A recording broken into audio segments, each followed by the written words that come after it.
Boa noite, meus irmãos. Boa noite, Célia. Boa noite, Nivaldo. Boa noite. Mais uma segunda-feira, estamos aqui com vocês. E é um momento da semana que nós esperamos, né, Célia? Essa segunda-feira, às 8 horas, porque nós assistimos o que nós gravamos para que a gente possa aprender também mais, né? Reforçar o que nós...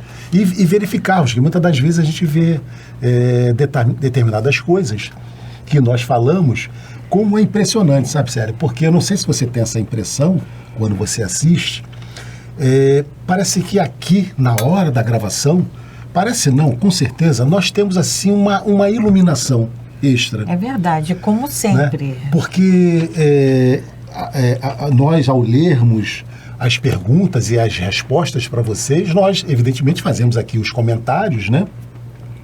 E muitas das vezes, revendo o programa, o estudo, Célia, eu digo, caramba, eu não lembrava daquilo que eu havia comentado. Eu não sei se acontece com você isso.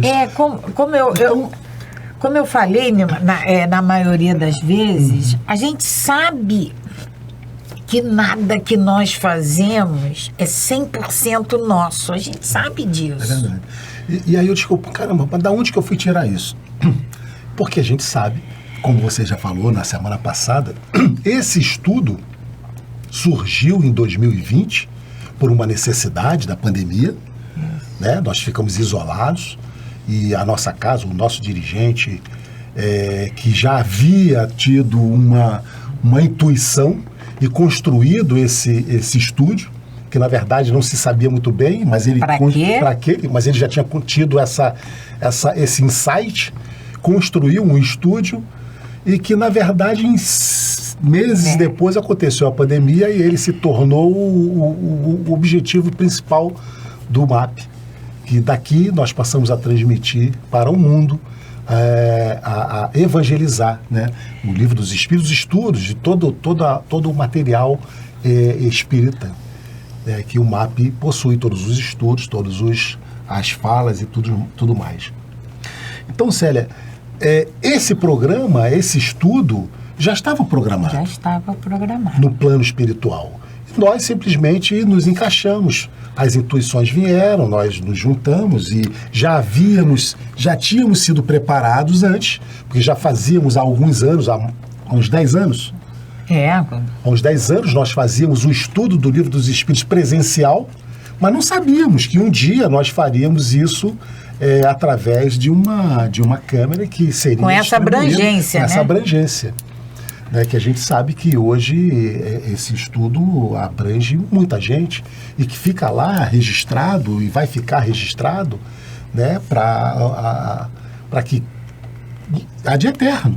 Quem quiser acessar e ter as explicações, esse estudo que nós fazemos aqui.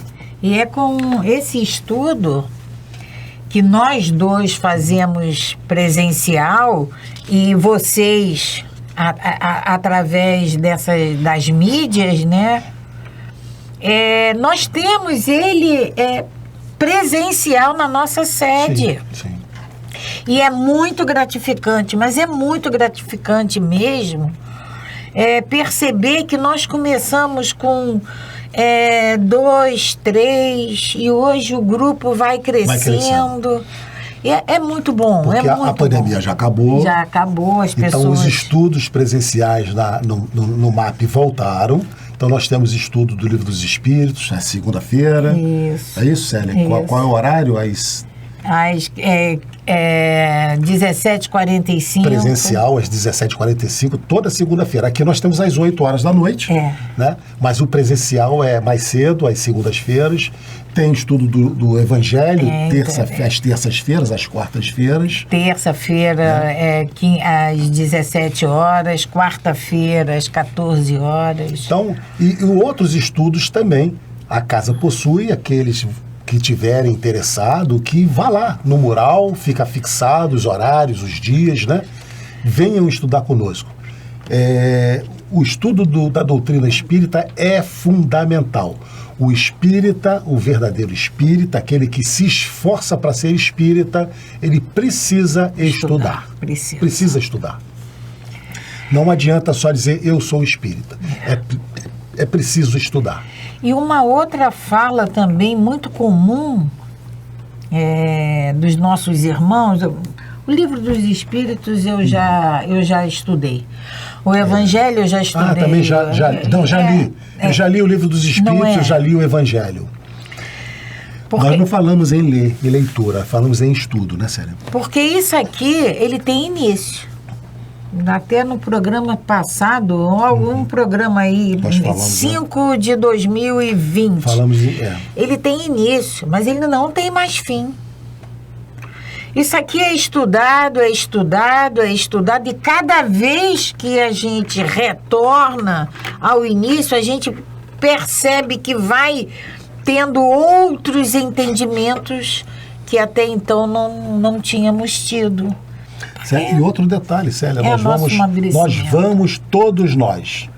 todos nós vamos morrer, vamos desencarnar. Isso aí é certo. Todos. Não é novidade aqui para ninguém.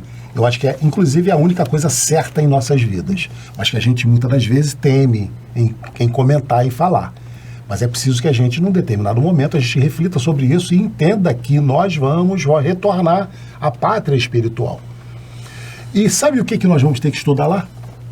O Livro dos Espíritos, o Evangelho, o Livro dos Médiuns, o Céu, o Inferno e a Gênesis. Vamos ter que continuar a codificação, porque essa codificação é de Jesus. Então nós vamos ter que continuar estudando num aprofundamento diferente do que nós fazemos aqui. Até porque o nosso entendimento vai ser diferente do que nós vamos ter temos que estudar hoje. E quando a Célia disse que esse estudo tem início, mas não tem fim, porque a cada vez que você termina a última pergunta, a 1019, que você volta para a primeira, que você vai ler novamente a primeira, o teu entendimento é outro. A tua compreensão é outra. Como é que se explica isso? Porque existe o amadurecimento nosso. Então a gente entende, percebe de outra maneira. É intuído com mais clareza. E aí a gente vai fazendo essa evolução. Perfeito. Vamos então fazer a nossa prece de abertura, nos conectando com esse Pai Criador, elevando os nossos pensamentos a Jesus, colocando Jesus na nossa tela mental e pedindo, agradecendo a esse irmão a oportunidade de mais uma vez estarmos aqui reencarnados, experienciando todas essas dificuldades que a vida nos apresenta e tirando proveito, ensinamento, compreensão de cada coisa que precisamos passar, de cada obstáculo, os desafios da vida.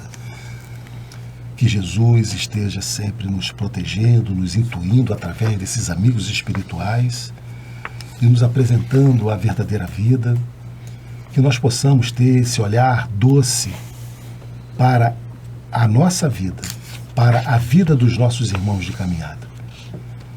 Que Jesus nos abençoe e nos proteja sempre e nos intua nessa noite de hoje. Graças a Deus. Graças a Deus. E como sempre fazemos, para a gente dar início, nós vamos colocar uma mensagem para vocês na tela e vamos fazer uma reflexão. E hoje nós vamos ver uma bela paisagem, né, com um barquinho, com aquele mar maravilhoso. E com a seguinte inscrição: são as tempestades que te ensinam a navegar. Só. E o que a gente precisa entender dentro dessa fala, que são as tempestades que nos ensinam a navegar? Porque as dificuldades, Célia, é que nos ensinam. Nós estamos reencarnados no mundo de prova e expiação. Mundos em que nós viemos para corrigir atitudes, palavras, atos que equivocadamente usamos erradamente em vidas passadas. Atitudes.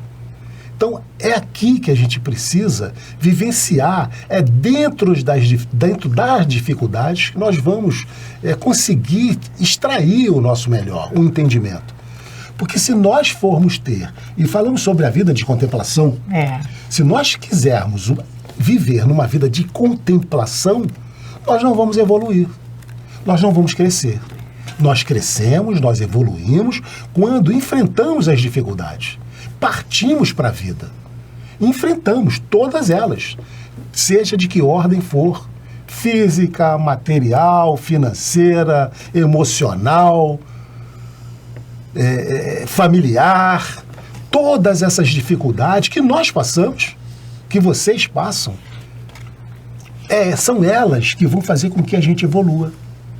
São elas que vão fazer com que a gente passe a ter paciência, entendimento, não é? Se nós pegarmos essa imagem desse barco, dessa navegação, nesse mar calmo, sereno, aí é só levantar a vela, deitar. Como é que eu vou saber se eu tenho que virar para lá, para cá, se o leme... A não ser que eu seja exigida para isso. E assim é nossa vida. A nossa paciência, ela é testada quando? Quando nos defrontamos com alguma coisa que requer paciência. Nos tira a paciência, que requer a nossa paciência. Nós vamos ter tolerância quando? Quando nos defrontarmos com alguma coisa. Então, se eu sou defrontada com alguma coisa que requer, que vai exigir da minha paciência, e eu não tenho essa paciência, eu sei que é ali que eu tenho que trabalhar. Exatamente. Então, são essas tempestades que ocorrem nas nossas vidas que vai fazer com que possamos refletir, possamos tirar o ensinamento que aquilo ali nos traz e aplicarmos, e desenvolvermos, e trabalharmos em cada um de nós, nunca no outro, em cada um de nós. É isso mesmo. E aí nós vamos continuando, na lei de adoração, de conservação. Nós já falamos da lei de adoração, sim, do trabalho, reprodução, e agora estamos já no finalzinho da lei de conservação.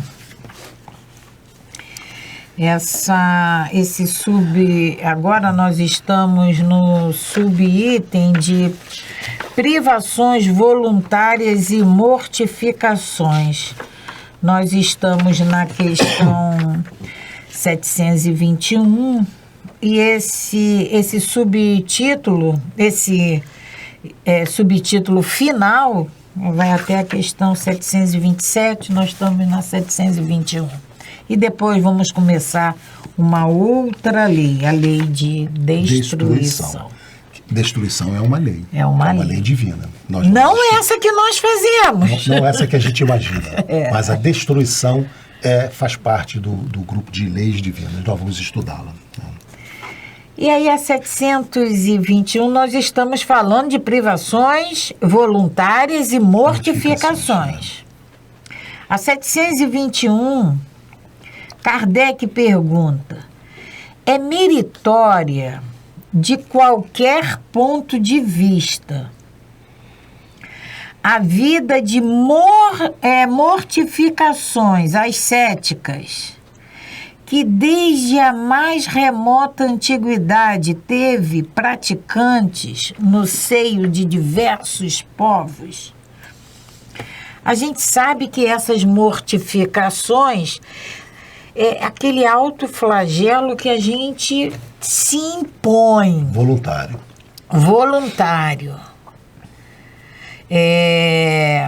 Nós temos conhecimento daquela autoflagelação que faz alguma coisa que a consciência condena, ou porque quer agradar a Deus, e aí se punem. Eu estava aqui lembrando, Célia, tem algumas situações que as pessoas carregam pedras. Isso. Na cabeça, né, além de se flagelar. E aí a espiritualidade também é de uma clareza para o nosso entendimento. E eles nos respondem: procurai saber a quem ela aproveita.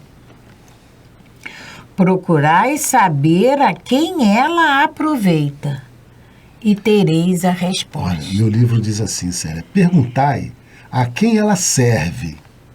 E essa tereis a mortificação. Eu me flagelo, Isso. eu me corto todo, eu carrego uma pedra pesada na cabeça numa procissão. A troco de quê? A quem é que estava Quem que beneficiando? eu estou beneficiando a quem? Eu estou me cortando, me flagelando. A quem eu estou beneficiando? Tornando a repetir o início da resposta da espiritualidade. Procurai saber a quem ela aproveita e tereis a resposta. Se somente serve para quem a pratica e o impede de fazer o bem, é egoísmo. Seja qual for o pretexto com que entendam de colori-la. Qualquer justificativa que venham dar, Célia. Sabe aquela promessa que a gente fala de subir Eu vou... a igreja lá, como é o nome? Nossa Senhora da Penha. Penha, né? De joelho. De joelho. De carregar agora tem periférico. Aquelas procissões que você ainda encontra hoje em vários estados, inclusive do Brasil e fora do Brasil, de carregar uma pedra, de carregar um crucifixo pesado, de se cortar, de se machucar. É exatamente isso que eles estão nos dizendo aqui. Se somente serve para quem a pratica e o impede de fazer o bem, é egoísmo. Seja qual for o pretexto com que entendam de colori-la. Por isso que o estudo do Livro dos Espíritos, o estudo é importante, porque a partir de hoje, com certeza, a gente passa a ter um entendimento diferenciado quando a gente vê essas práticas. E a gente lê, a gente vai lembrar daquelas adorações, de outra lei de Deus, outra lei natural, lei de adoração, exteriores. Exatamente. Porque isso nada mais é do que uma prática exterioridade. De uma exteriorização de uma... E continua a espiritualidade. Priva-se a si mesmo e trabalhar para os outros. Priva-se a si mesmo e trabalhar para os outros.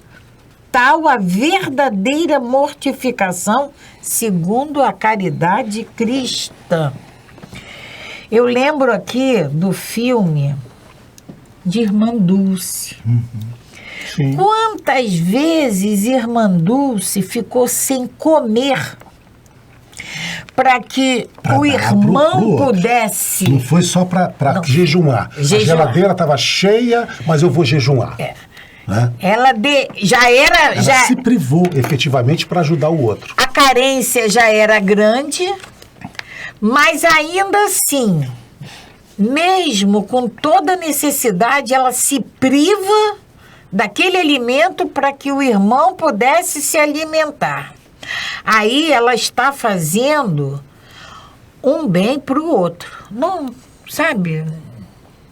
Dá para entender essa diferença? Uma coisa é eu fazer alguma coisa em proveito de mim mesmo. Outra é eu me privar disso para que eu possa servir ao meu irmão. Então, exatamente o que nós já falamos na semana passada, né, Célia? Eu vou jejuar. Eu vou me abster de comer aquele chocolate por um período, eu vou me abster de determinada coisa, mas em detrimento do outro. Não simplesmente porque eu vou me privar sem uma finalidade útil. Então, não tem mérito. Esse final da resposta da espiritualidade, privar-se a si mesmo e trabalhar para os outros. Tal a verdadeira mortificação segundo a caridade Então, cristã. você falou na irmã Dulce, Teresa de Calcutá. Madre Teresa de Calcutá. São os exemplos que todo mundo conhece que a gente poderia dizer. E a gente vai... privou-se realmente e trabalhou para os outros. Então, aí há mérito nessa mortificação. Nós vamos pensar no maior, nesse que se privou de si mesmo, que trabalhou pelos outros e trabalha até hoje pelos outros. Nós temos o exemplo do nosso irmão maior, Jesus.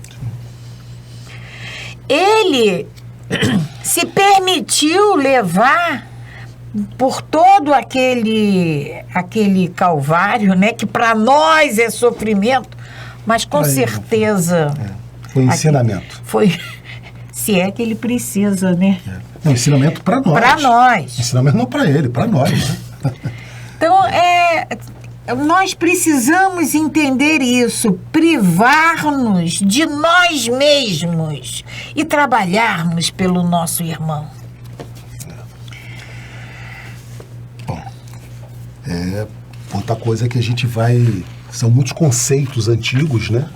Que a gente vai desmoronando, né? Vamos quebrando. Né? Aí, Nivaldo, a gente lê essa questão... Ah, tá, então não, isso aqui é o primeiro passo. Tomamos esse conhecimento. Amanhã a gente vai ser pego ainda sendo egoísta, porque isso é muito, muito forte, isso é muito grande dentro de nós. Mas nós já sabemos que nós temos... que pensar no nosso irmão. Nós falamos na semana passada, Célia, do como essas coisas ainda são fortes dentro de nós.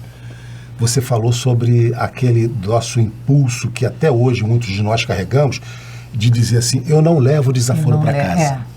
E nós dissemos que isso ainda é o reflexo da nossa época lá de Moisés, no dente por dente, olho por olho. Porque se a Célia fizesse alguma coisa, eu ia lá e fazia contra ela, não tinha perdão. E aí a gente tá mais brando hoje, mas ele só não leva o desaforo para casa.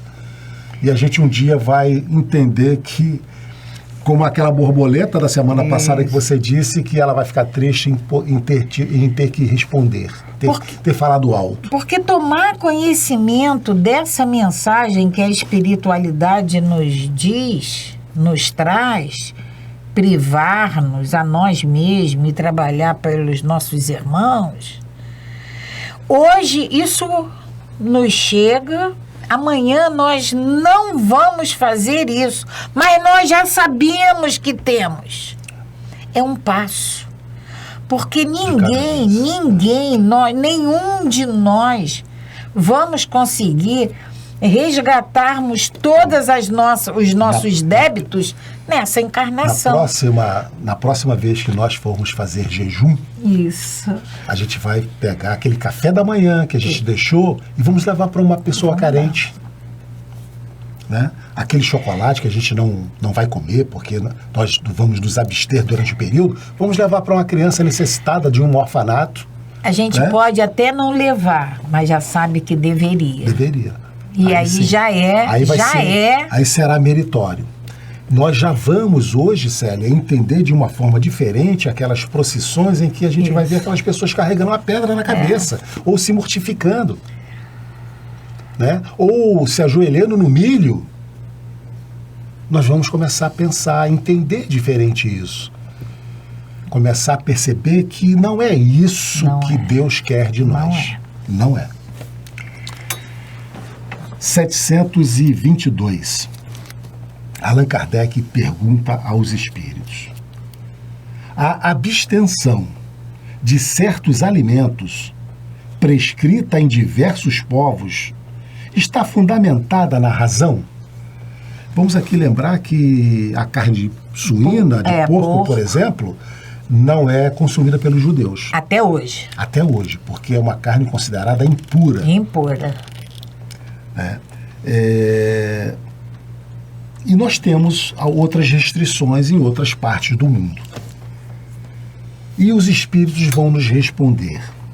tudo o de que o homem pode se alimentar sem prejuízo para a sua saúde é permitido.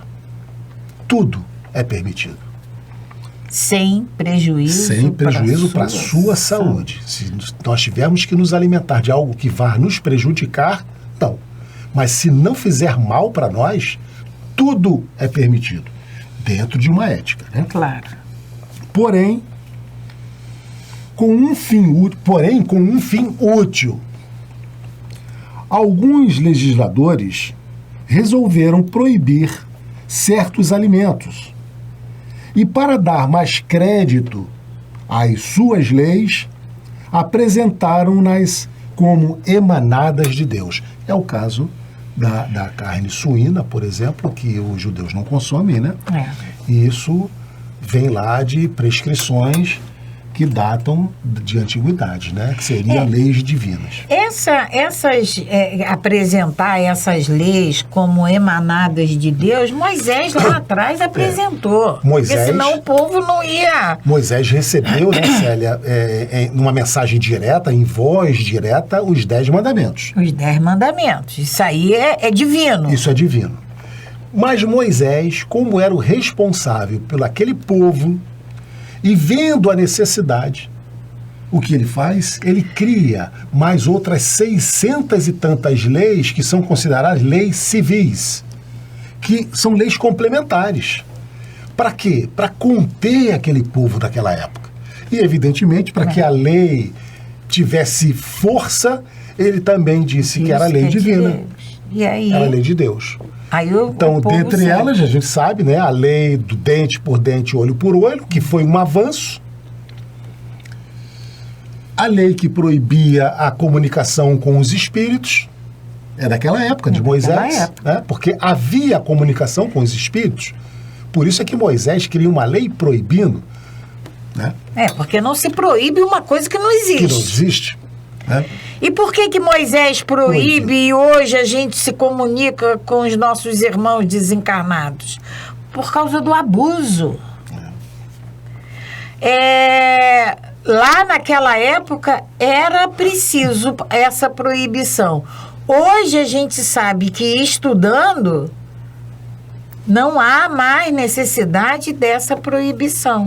Porque Kardec, no livro, principalmente no livro dos médiuns, sim, ele nos diz para que prestemos atenção no que nos é dito, na fala da espiritualidade. Nós poderíamos aqui fazer um parêntese, né, Célia, com relação a esses alimentos, a carne. A carne. Vai vir em questão, agora a próxima questão falar? Já é. Então vamos alimentação animal. Então vamos deixar para a próxima questão. Eu ia falar agora, mas já que é a próxima, vamos deixar para que a gente possa abordar na próxima questão. Seria a alimentação da carne animal. Então é permitido ao homem alimentar-se de tudo que lhe não prejudique a saúde. Aí, Nivaldo, vamos lembrar daquele acidente que teve nos Andes, né? E que foi necessário o homem se alimentar da carne de humano.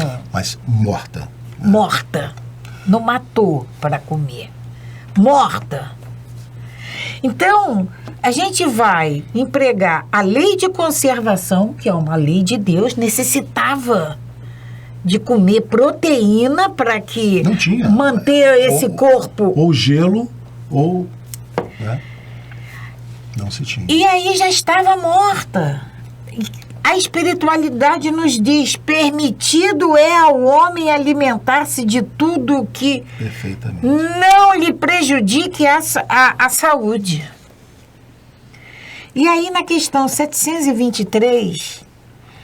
vem a nossa grande, uma grande discussão, né? Principalmente dentro do movimento espírita, né? Sobre a ingestão de carne de animais, né? Aí Kardec pergunta, 723, a alimentação animal é, com relação ao homem, contrária à natureza?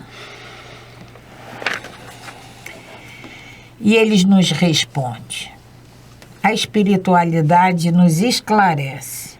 Dada a vossa constituição física, a carne alimenta a carne.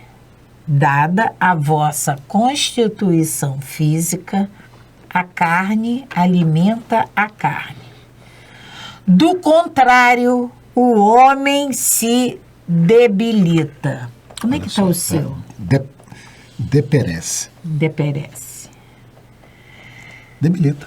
Debilita, né? Nós precisamos de proteína animal, Célia. Precisamos. Infelizmente, a nossa constituição ainda física... Precisamos. Ainda precisamos de proteína animal.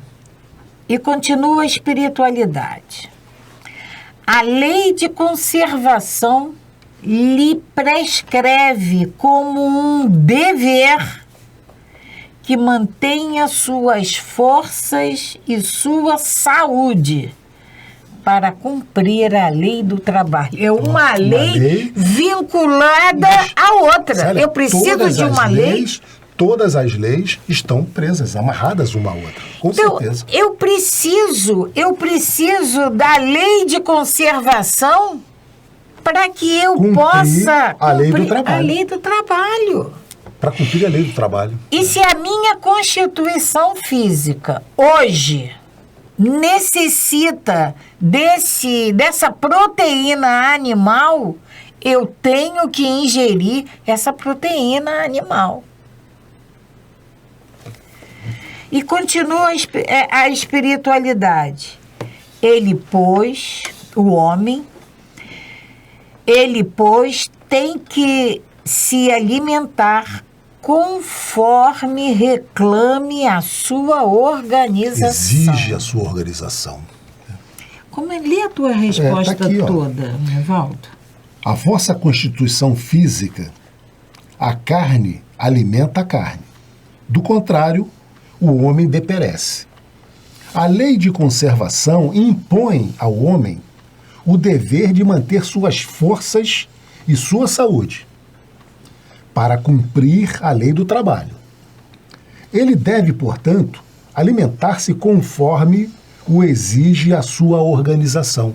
Então, nós precisamos ainda dessa proteína animal. Né? E Célia, está provado, nós não teríamos como alimentar esses 8 bilhões de habitantes hoje da Terra sem a ajuda da proteína animal. O que se produz hoje de carne de frango, carne suína, a carne bovina e outras mais. O peixe, né, que hoje largamente criado também em cativeiros e tudo mais, é fundamental para alimentar esses 8 bilhões de seres que temos hoje encarnados, né, que precisamos exatamente dessa proteína. O problema que vem junto desse consumo dessa proteína animal, Nivaldo, o que eu acho é o sofrimento que é imposto. É isso que eu ia comentar, Célia. A gente tem alguns detalhes que aí entra a vaidade humana. Porque a carne bovina é necessária? É. Mas a gente sabe que, infelizmente, existe aí um bife que é produzido através de um bezerro que só vive 6 meses e ele não anda. Aí é o abuso. Ele não anda, para que a carne não tenha músculo, não tenha nada.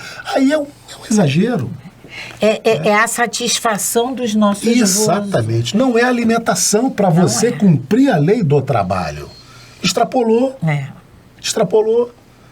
Nós estamos falando aqui de alimentação para que você tenha saúde física. Necessária. Não é a supérflua, não. É a alimentação. É uma alimentação supérflua. É aquele, sabe, é a carne que há pouco tempo foi comentado, Célia, um bife com fio de ouro. Com fio de ouro. Que o bife custa alguma coisa aí absurdamente, não vamos nem falar em valores aqui. Mas então são essas situações que são condenáveis.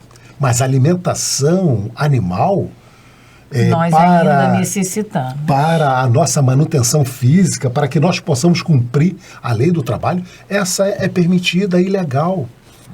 Perfeita. 724. Allan Kardec pergunta aos espíritos, ainda dentro dessa lei de conservação: a abstenção de alimentação animal ou de outra qualquer como expiação será meritória? Então eu não vou comer carne animal. Não vou. E a gente encontra muita gente, né? Hoje nós temos aí um movimento vegano, né? Muito forte. Então, essa abstenção de alimentação animal ou de outra qualquer dentro, né? Como expiação, é meritória? E o que eles vão nos responder? Sim. Se nos privarmos em benefício de outros. De outros. Vamos lá no café da manhã que você se priva, mas vai lá. Eu vou deixar de comer o bife porque eu vou contribuir lá com aquela família carente. Então vamos ler a resposta inteira. A abstenção, a pergunta, né? Vamos novamente repetir, né? A abstenção de alimentação animal ou de qualquer outra, como expiação, eu quero me punir, será meritória? Sim, se nos privarmos em benefício de outros.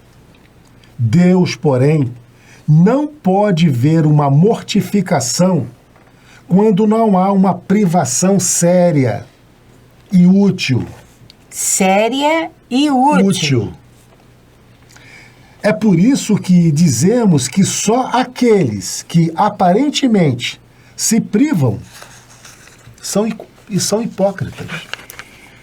Ele manda aí lá na questão... Aparentemente se privam. Né? 720. Aparentemente. 720 nós lemos agora. É a meritória, aquela que a gente faz para nós mesmos. Sim, é aquele jejum que nós falamos.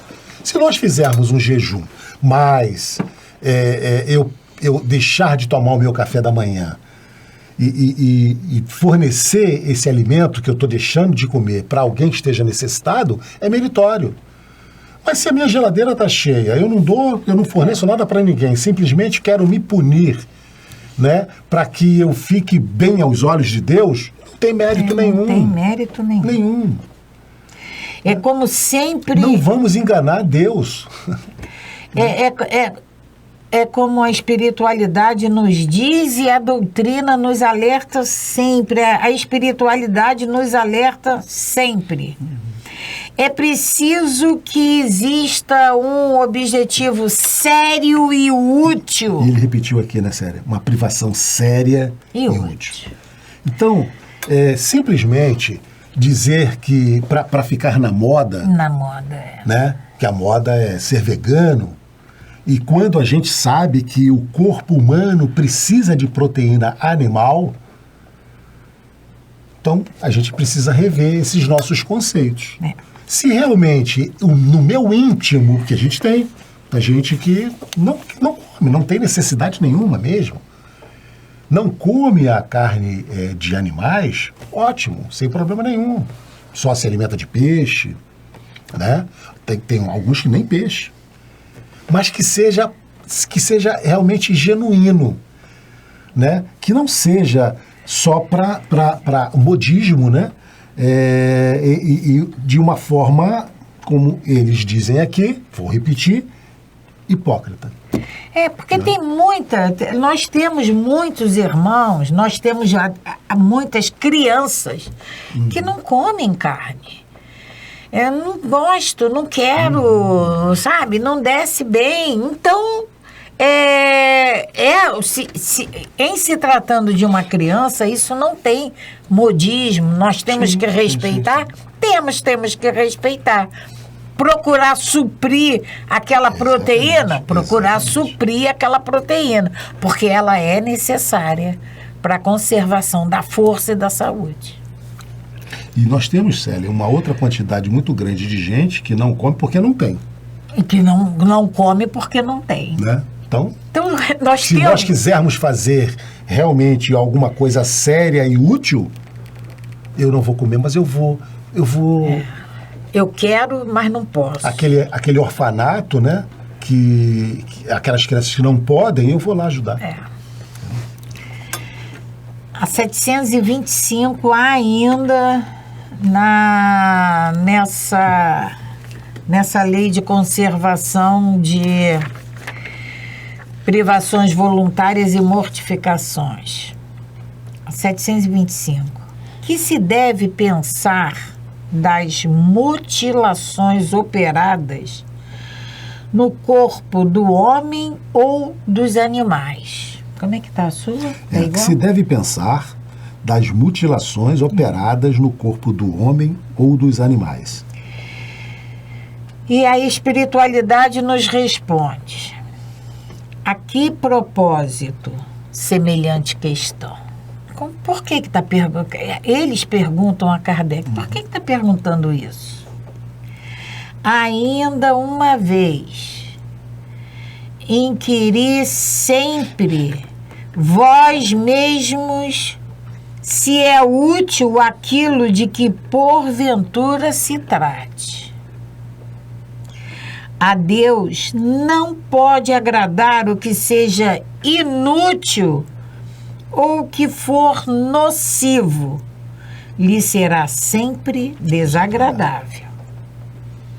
Porque, ficai sabendo, Deus só é sensível aos sentimentos que elevam para ele a alma.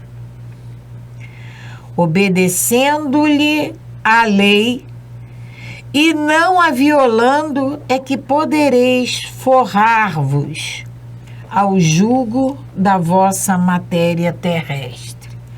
A gente vamos guardar isso aqui, porque ficais sabendo, Deus só é sensível aos sentimentos que elevam para ele a alma. Toda essa exterioridade que cometemos ao nosso Pai não diz nada. É somente esses sentimentos nobres, essa finalidade útil que a gente dê aos nossos atos. Kardec aqui fala de mutilações operadas no corpo do homem e dos animais, né, Célia? E se a gente for nessa época em que Kardec faz essa pergunta,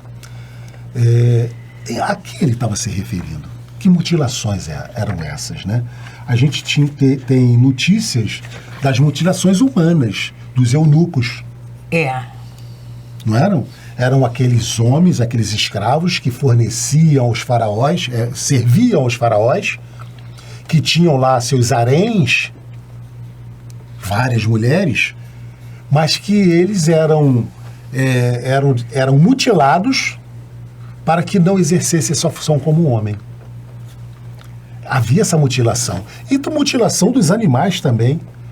Porque naquela época muitos animais, ainda na época de Kardec, que até hoje, a gente hoje encontra, por exemplo, algumas situações, algumas aberrações, né, de frangos com super gigantes, que são mutilações, que são feitas genéticas, geneticamente, para que tenham produtos diferenciados. Então são mutilações. A gente, mais uma vez, Nivaldo, estamos chegando ao final, sério, mesmo.